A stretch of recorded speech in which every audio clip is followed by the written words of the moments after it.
questions.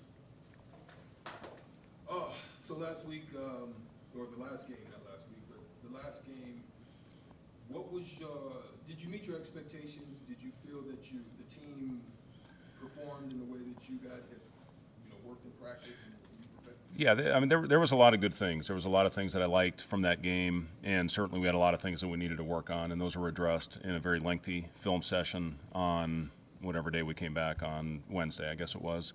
And the other thing we did is we got a first look at Bethune, who we play this Saturday as well. So we were in there for a very long session, and now the big thing was last couple days was working on the things that we need to address.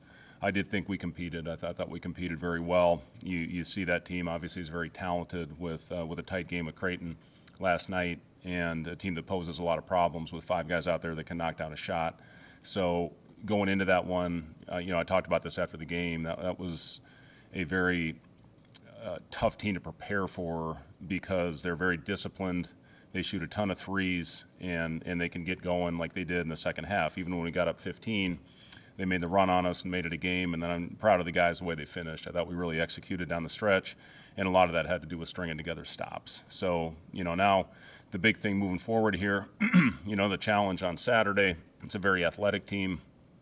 It's a team that was 15th in the country in transition a year ago. We have to do a great job getting back and trying to limit easy baskets early in that game so they don't get confident on us. But, it's good to learn from a win. And believe me, everybody that's in our position right now has plenty to learn, especially from these early season games. But, proud of our guys for the way they finished that game for sure. What were some of the focus points during that film session?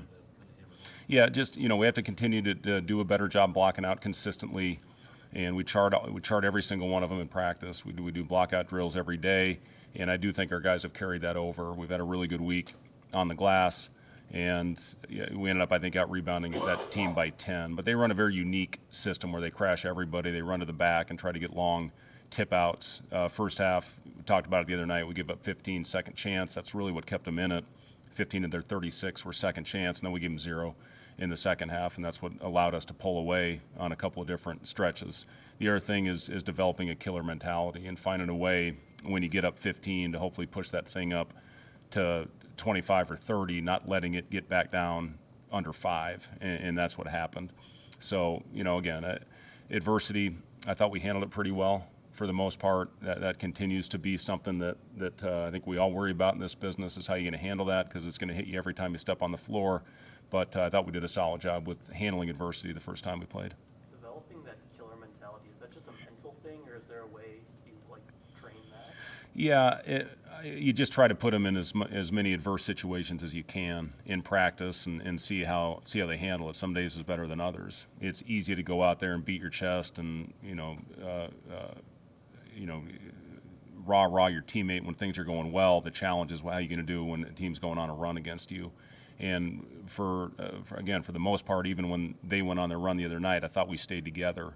They were very attentive in the huddles. There was eye contact. So those are the things you look for. We've had 2 tough days of practice. Today was almost a game-type load, a lot of scrimmaging, a lot of getting up and down because of all the things that we still need to get better at. But tomorrow we'll lighten it up and hopefully get our legs fresh for this game on Saturday, because it's going to be a fast-paced, high-energy game, and we need to stay together for 40 minutes. How beneficial is it to face an opponent like Rio Grande Valley that really has no interest in shooting inside the 3-point line, and go up against a team like this that's going to be transition and a lot of mid-range games, just 2 contrasting styles? It is, yeah, and we've had great looks. I've been really pleased with the 3 opportunities that we've had so far with Utah, with Grand Valley, now with UT Rio Grande, have given us 3 really good looks of what we're going to see as the season progresses, especially in league. And they do a lot of things that test you with their pressure, with their ability to crash the glass, and obviously their ability to shoot. And then this team they will go quite a bit into the ISO, and they've got guys that are very talented in those mid-range spots. Reggie Theus obviously has been doing this a long time at every level. I worked with Reggie in Minnesota when he was in the coaching staff and I was in the front office, so I think the world of him, and he's going to have these guys prepared. Having looked at the film, what stuck out to you about how you're able to cut down the turnovers in the second half to get 9 in the first Yeah, that's obviously a key for us. Sometimes we get a little sped up out there and over-penetrate, dribble into a crowd, and when we make simple plays, we're pretty darn good, and we keep our spacing.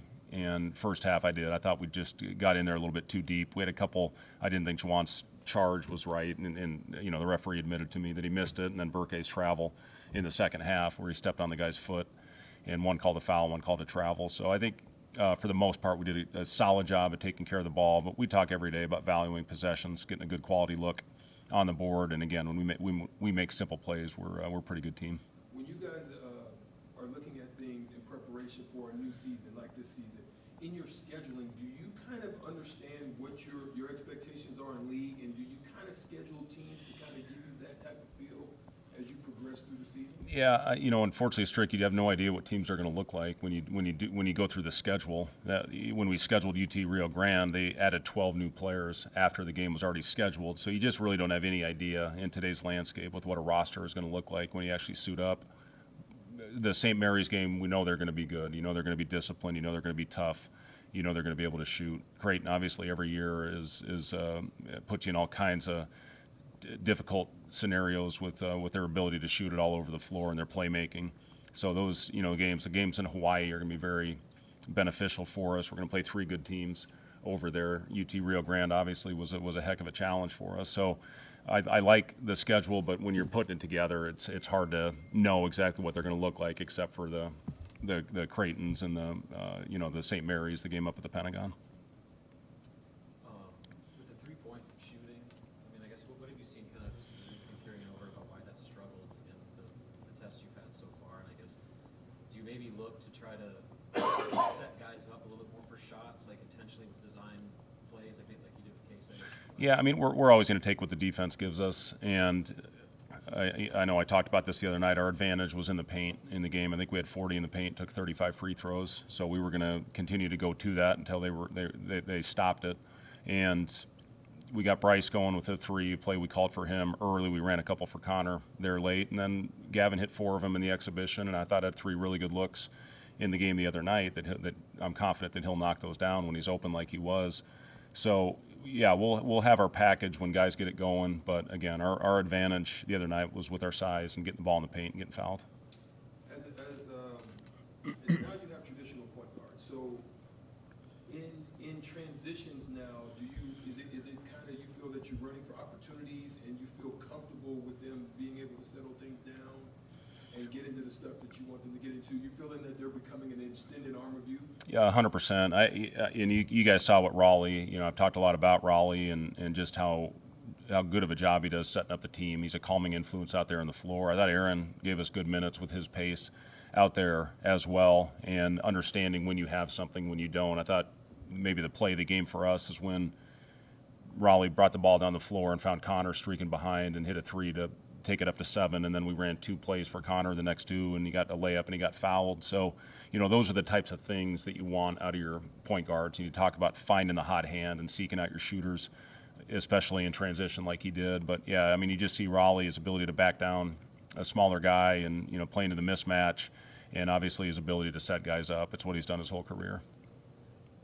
How did Sam and Andrew come off their returns? Yeah, they're doing fine. They both are still rusty. I think you saw some of that, but Andrew gave us a nice lift offensively in that first half. Defensively, still, got to get back to who he was. I thought he made some mistakes out there in that end, but he gave us a heck of a lift offensively, and it's good to get easy baskets. And I think he scored 6 straight out there before he was sucking all the oxygen out of the gym. So, but yeah, Andrew's talented. Sam, obviously, we finished a lot of games with him last year, and we put him in to help finish the other night with his ability to get stops and always be in the right spot defensively. How much of an issue is conditioning right now, especially with your bigs? Yeah, we still need to get better, and those guys are in there doing extra right now. We do extra work with them pretty much every day. With Andrew, I thought was in really good shape before he went down with the concussion, where he wasn't able to do anything. And we still need to get more extended time out of Braxton, out of Burke, and that'll come as we play. You can do as much running as you want in behind those closed doors, but it's different when the lights are on. So still have a ways to go with that, but believe me, we're getting extra conditioning in every day. How much does Andrew's skill set expand what you're able to do offensively when you have him?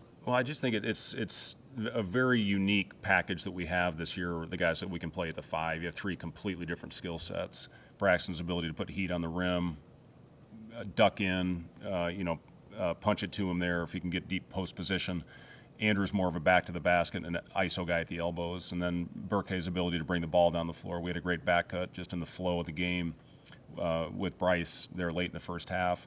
That he's a guy that can make that play similar to what Rink did for us a year ago. So just 3 completely different dynamics at that 5 spot, at the trail spot in our offense. And again, it's going to be a different guy every night, and that's what you continue to talk to the guys about. It's not going to be the same guy every time we step on the floor. We played 10 guys double-digit minutes. That's hard to do in a game like that that's tight. So again, if you play 10 one night, be ready to play 25 the next. That's just the way this team is built. And the way I've always done it is by feel and by instinct. And, I told him, there's going to be times I make mistakes with who I have in the games. And I'm always the first guy that I look at myself after every game, what I could have done better. But I'm just going to do my best to put the best guys on the floor to help us, give us the best chance to win. And, again, guys are going to have to accept it. And we've got a mature group, and I think they'll be good with it. You guys healthy otherwise? Yeah, we're doing pretty well right now. Yep. All right, thanks, guys. Thank you. Yep.